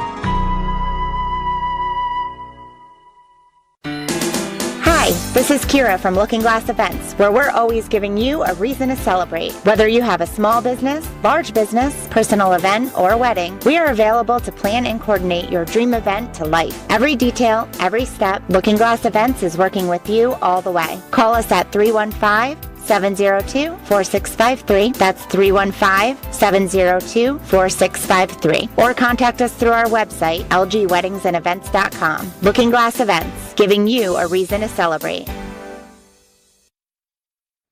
Welcome back here to Wake Up Call with Dan Tortora on wakeupcalldt.com, your one-stop sports shop, and on mixlr.com/wakeupcalldt. Want to give a thank you to every single one of my special guests on here today. That included Senior Deputy Athletics Director Herm Frazier of Syracuse University. I also want to give a special thanks to Jamie Dixon, the head coach of TCU and former head coach of the Pittsburgh Panthers. I want to give a thank you to Jim Boeheim, head coach, 42nd year of the Syracuse Orange, as well as to all the Syracuse players that were on the broadcast today. Oshae Brissett, Paschal Chukwu, Marek Dolezaj, Bourama Sidibe, Tyus Battle, and Frank Howard. And I also want to get into a question that I had asked to Kenrich Williams in the press conference, and I can read it off to you here since we don't have audio for it this morning. Just what he can say about Jamie Dixon as a head coach and what he's done for the program and how he's helped you to get back into the tournament. Kenrich said, "I think he's a great coach. What he brought for our program is a winning mentality coming from Pitt. He's been to the tournament many years. So he brought that back to TCU, and he was able to come in and teach us some things and really just guide us to get here at this point where we're at right now." That coming from Kenrich Williams of the TCU Horned Frogs taking on the Syracuse Orange. TCU, the 6th seed coming out of the Big 12, and Syracuse, the outright 11 seed after winning in the first 4 over Arizona State, coming out of the ACC. Plenty of games coming up today from Detroit, Michigan that I will be on site for. Purdue taking on CSU Fullerton, which is Purdue and CSU Fullerton. That is a 2 seed for Purdue, and CSU is a 15 seed. There will also be Michigan State going up against Bucknell. Michigan State a 3 seed, Bucknell a 14 seed. Butler will be taking on Arkansas. Butler a 10 seed, Arkansas a 7, and Syracuse the 11 seed one more time taking on 6th seeded TCU. All from here in Detroit. And if you want to follow along, go on to Facebook.com/WakeUpCallDT, on Twitter at CallDT, and on Instagram at WakeUpCall_DT. If you don't have social media, you can go straight on to WakeUpCallDT.com, and on the tab Who's DT, you can click on the Fan Cave. I'll also put those links on social media for those of you that need them there. But you can go to WakeUpCallDT.com, Who's DT, Fan Cave, click on that, and that will give you an update feed area for you to kind of a thread of what I'm taking away from the games here in Detroit. So you'll be able to see all of that and get a feel for that. For those of you that do have social media, make sure that you watch the videos on Facebook.com/WakeUpCallDT, Twitter @CallDT, and Instagram @WakeUpCall_DT to see all the videos that I took from TCU's practice as well as Syracuse's practice and so much more. About the pictures that I had outside and the videos that I did at Comerica Park for the Detroit Tigers, and the video that I did outside of Ford Field speaking on the Detroit Lions. So I put some polls up here on Twitter. I love to do that, as you know. So there's the polls that I have up right now are for everybody that's a Detroit fan of something. Who's your favorite pro team if you had to put your feet to the fire? Is it the NHL's Detroit Red Wings, the NFL's Detroit Lions, the MLB's Detroit Tigers, or the NBA's Detroit Pistons? I'm also putting up who you consider to be the biggest upset of the first day of the round of 64 in this year's tournament. Buffalo over Arizona or Loyola Chicago over Miami. And there's other polls that are up there as well that you can check out and vote in, so make sure that you do that. As well as Zach Zenner was re-signed as a running back for the Detroit Lions, and I asked if you loved it, liked it, disliked it, or strongly disliked it, and the voting has started off to those of you that either love it or dislike it. Nobody has strongly disliked it, nobody's just liked it. So you're either all in or you're kind of not in at this point. So with that being said, we're going to round out today's show with Through the Looking Glass, proudly brought to you by Looking Glass events that we typically do on Thursday's show, but we couldn't do Thursday's show because we were traveling here for the tournament. So we will do that now here in just a moment, and we will also do the ingredients to success to make sure that you have that, proudly brought to you by Utica Pizza Company. So we're going to bring that all to you this morning as we are working to make sure that every single one of those segments that you listen in a wake-up call for throughout the week is here for you today. So kind of a jam-packed segment day, and with ingredients to success typically being on Tuesdays, we'll bring that into you today. So the ingredients to success, proudly brought to you by Utica Pizza Company on 628 South Main Street in North Syracuse, New York. It is right across from the Sweetheart Corners, and you can definitely go out and see them, 628 South Main Street, all throughout the week. You can call them for catering, takeout, and for delivery by calling 315-214-3060. That's 315-214-3060. So you're watching the SU game tonight, you're getting ready, you're getting excited, you're in Central New York, it's been snowing, so you need something that tastes awesome, and it's relaxing. And if you're celebrating Lent, then get yourself a pizza. That's what we always did, Fisher Pizza during Lent. So get yourself a slice, get yourself a pie by going over to Utica Pizza Company. You can call them up for catering, delivery, and takeout once again at 315-214-3060 to make sure that you get that great food home to the family so you can watch the game together with some Utica Pizza, watch it around the dinner table, and have the dinner table with Utica Pizza right at the center. And hopefully it doesn't come down to that last slice with a couple hands on it, but it usually does, so just find a way to cut it in half and make everybody happy. And then for those of you that want to dine in, obviously they'll be showing the game at Utica Pizza Company on 628 South Main Street in North Syracuse, New York. Ingredients to success. Well, we're going to go into that Syracuse-TCU game. Ingredients to success for Syracuse, I mean, point blank, the most important thing, it sounds fundamental, it sounds, rudimentary, it sounds elementary, but the fact of the matter is Syracuse needs to move on offense. You heard Oshae Brissett and I speak on that. Syracuse has to move. They don't move enough. They don't look for each other. They stand around and watch the basketball. It's a bunch of guys that are congested in one area, passing the ball around the arc, and it's very easy to defend, hence why so many people confront you, because they know that you're not going to go anywhere. And that's been an issue for Syracuse, is that Frank will be at the top of the key. He's got a defender on him. Tyus Battle comes over and takes the ball very close by, and they just pass it back and forth, and they're trying to get through, and they act like there's a plexiglass bubble in front of them, when in actuality you break that bubble by sending somebody to the high post, sending people cutting down to the basket. And how I have said this over and over and still don't understand why they don't do it.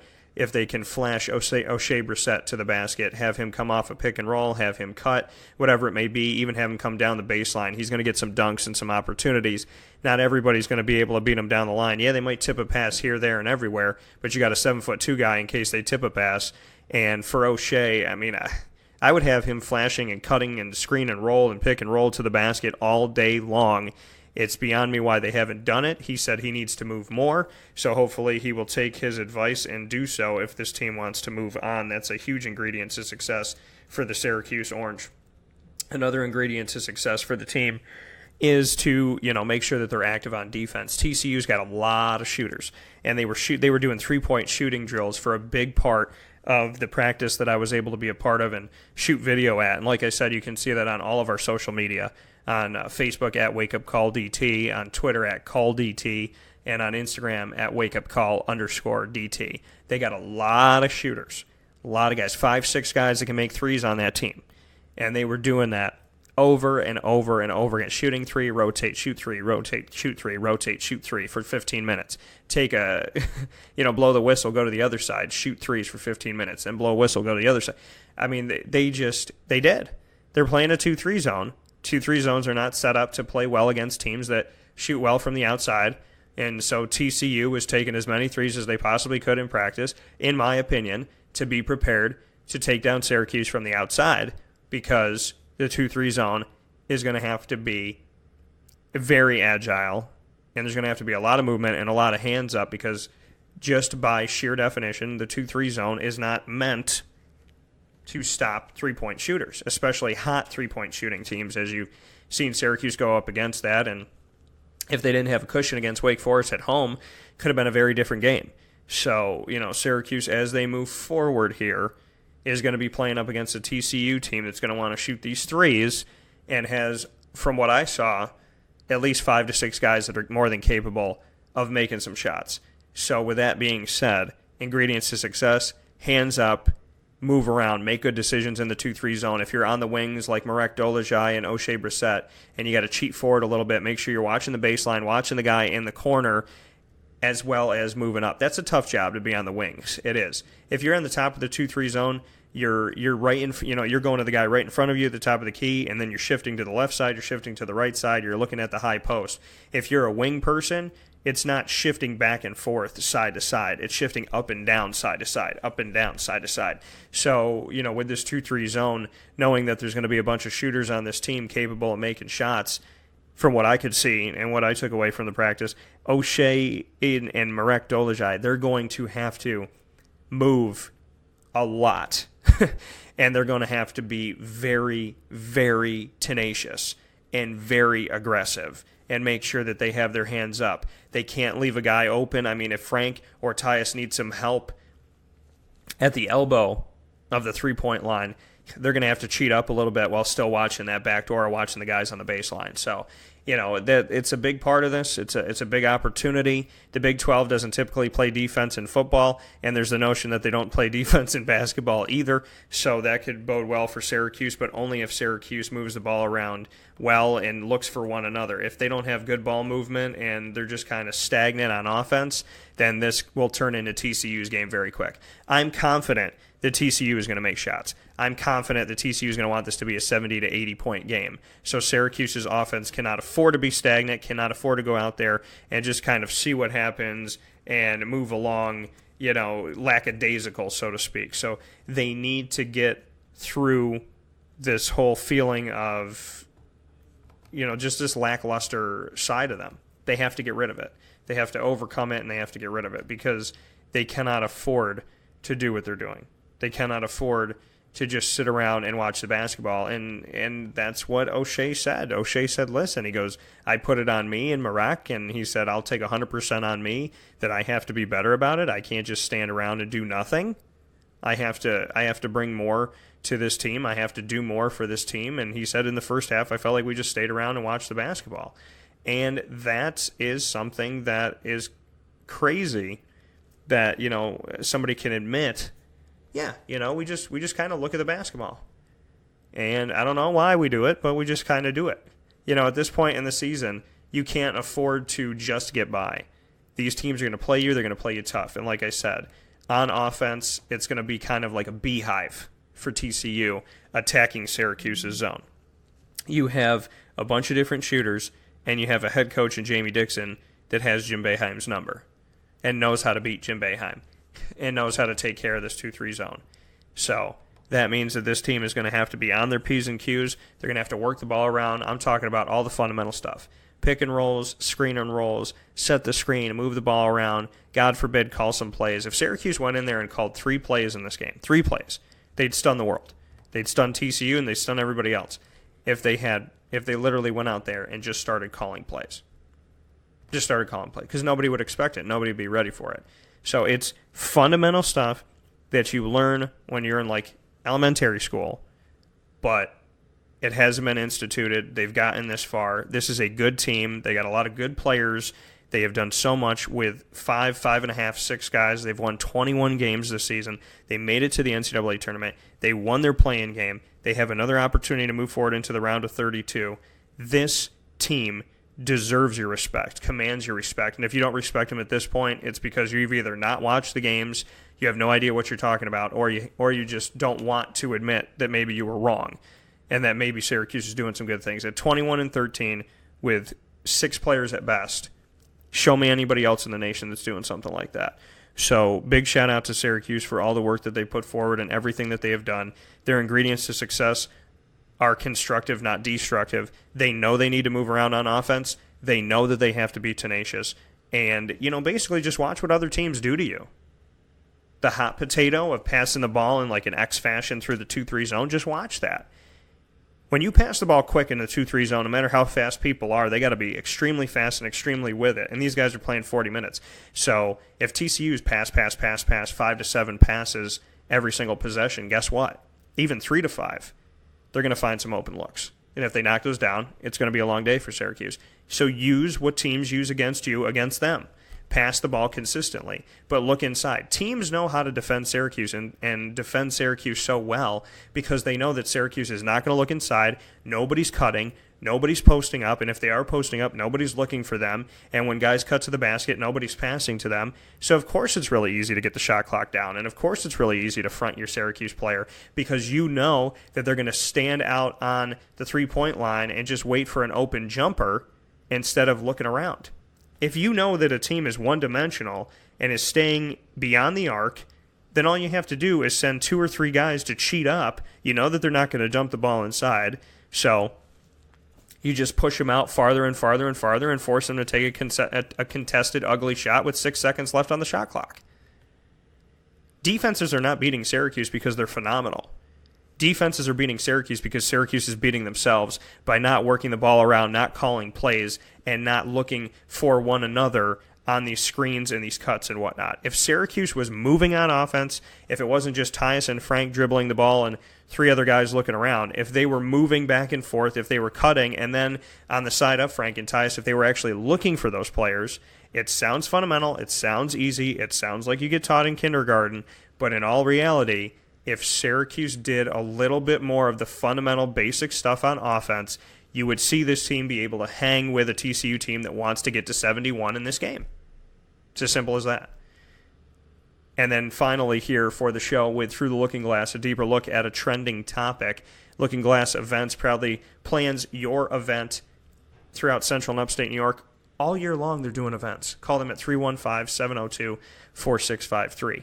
That's 315-702-4653 with Kara Wasserback and Looking Glass Events, your event planning company. The next time you get ready to plan an event, thinking about planning an event, no matter how big or how small you think it is, make sure you make a phone call to the right people, and that is to Looking Glass Events at 315-702-4653. Deeper look at a trending topic.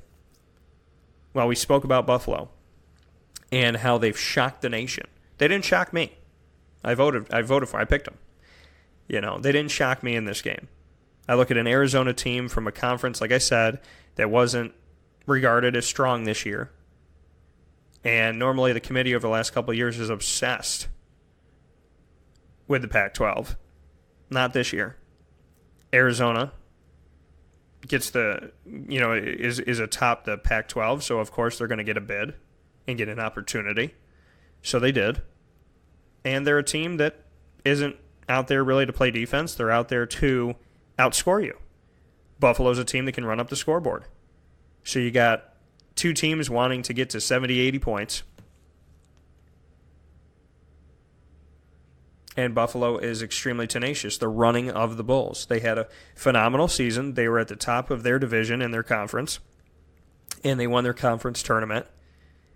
And they played well, and even in losses, they played better. And this is the year where Buffalo really showed themselves nationally and said, you don't want to play us. They were that perfect team coming into the tournament that people would underestimate and think, oh, if they win, they're a Cinderella. They're not that good. They can't do that much. They're not from a big conference. Yada, yada, yada. Mid-major, low-major, which are two terms that I can't stand hearing. So people wanted to overlook Buffalo. And Buffalo, from the beginning of the season, when Syracuse squeaked out a win over them, all the way through, Buffalo was this team that I was like, you don't want to play Buffalo. And pretty much whoever Buffalo was going to play in the NCAA tournament, I was going to pick Buffalo, at least in the round of 64. And when they got Arizona, I thought about it for a little bit, but ultimately I was like, I'm 90% Buffalo in this one. I got to go with Buffalo. It's as simple as that. I had them as a 13 seed. I put them as a 12 in the 11th hour, and they ended up putting them as a 13 seed. And, it made perfect sense that was where they were going to place them with how the NCAA selection committee tends to look at some of the conferences that are not inside of the Power 5, Autonomous 5 of the Pac-12, the Big 12, the SEC, the ACC, and the Big 10. So, they got put in a place where, they were going to have a really tough matchup and not a lot of respect. And it's like, been there, done that. But anybody that's watched Buffalo knows that they're going to get out and run with you. And if you're going to play a game with them where it's going to be about outscoring each other, I leaned on Buffalo for that, and they got the victory. So congratulations to the Buffalo Bulls as they are moving on past the Arizona Wildcats. And I thought it was awesome what Herm Frazier had to say, that he got a message on Twitter that said, upstate New York took down the Pac-12 this season in the NCAA tournament, and they did. St. Bonaventure beat UCLA, Buffalo beat Arizona, and Syracuse beat Arizona State. So a deeper look at a trending topic, upstate New York, 3-0 against the Pac-12. That says something awesome. And all from different conferences. All from different conferences. So it's not only about being 3-0 against the Pac-12, it's about being 3-0 against the Pac-12, where Syracuse is in the ACC, which is respected, but Syracuse not getting a ton of respect this year. So Syracuse is in a respected conference in the Power 5, but wasn't necessarily respected this year. And then you look at St. Bonnie's coming out of the Atlantic 10, which you should definitely respect because there's a hell of a lot of talent. And, I mean, if you look at the Atlantic 10 and you talk about bracket busters, Rhode Island, St. Bonnie's, Davidson, St. Joseph's, VCU, St. Louis, George Mason, Richmond, Dayton, they've all bracket busted somebody at some point in their history, if not recently. And then as far as Buffalo goes, for the conference that, they came out of in the Mid-American, the MAC, Buffalo was on the east side of these things, and they were above Kent State and Miami of Ohio, Bowling Green, Ohio, and Akron. And then on the other side, there was Toledo, Eastern Michigan, Ball State, Western Michigan, Central Michigan, and Northern Illinois. And Buffalo was able to get that victory, take care of business. They had the best overall record in the conference at 27-8 and had the best record in the conference at 15-3 and won the conference tournament. So keep overlooking these teams, and they will keep showing you why that's a bad thing. But people are going to do what they want to do. They're going to think the way that they want to think. You can't help how people think. You could just help how you react to how they think and what's going on. So Buffalo went in there, took care of business as I planned them to do and saw them doing. And so they helped my bracket. Thank you, Buffalo. And they helped themselves bigger than anything else. And they should be very proud of themselves as they move forward into the round of 32 in the NCAA tournament against a Kentucky team that was pushed to the brink by Davidson from the A-10 in the same conference as St. Bonaventure. So a big congrats. A deeper look at a trending topic. St. Bonnie's, Buffalo, and Syracuse take out the Big 12 from the NCAA tournament. That is Wake Up Call with Dan Tortora. We are live from Detroit, Michigan, and I will be on site at all the games in Detroit. We have 4 games today: Purdue against CSU Fullerton, Michigan State against Bucknell, as well as Arkansas and Butler, and of course Syracuse and TCU with the nightcap. I am more than happy to welcome you onto Facebook at Wake Up Call DT. Make sure you like the page. On Twitter at Call DT. Make sure you follow there. And follow on Instagram at wakeupcall_DT. We're also on youtube.com MixLR.com/WakeUpCallDT, and Monday through Friday, 9 a.m. to 11 a.m. Eastern Time, right here on MixLR.com/WakeUpCallDT. You will find everything I just said, plus the RSS feed, the downloadable app on the iTunes Store, and the downloadable app powered by Podbean, all on WakeUpCallDT.com, with over 500 articles as well, and a game story on every single game that I've covered through the ACC tournament and the NCAA tournament, be it Radford, be it St. Bonaventure, of course, Syracuse, North Carolina, Duke, so on and so forth. Go to the Right Now page and read those there. There's also a Tourney Central page that will give you the information, and on wakeupcalldt.podbean.com, which you can get by going to the RSS feed, the iTunes Store, as well as the app powered by Podbean that has over 900 different audio files for you to listen to, including everything that we've been doing down here and the individual interviews with people like Jim Boeheim, Jamie Dixon, as well as the Syracuse Orange as they head into this matchup. Thank you so much for tuning in. God bless to you all. And to all the St. Bonnie's fans that we've gained over the last few days, thank you for your positive words. And to one of the fans that said that they've been listening to my show and made the statement that no one else had better coverage of the St. Bonaventure Bonnies more than Wake Up Call with Dan Tortora.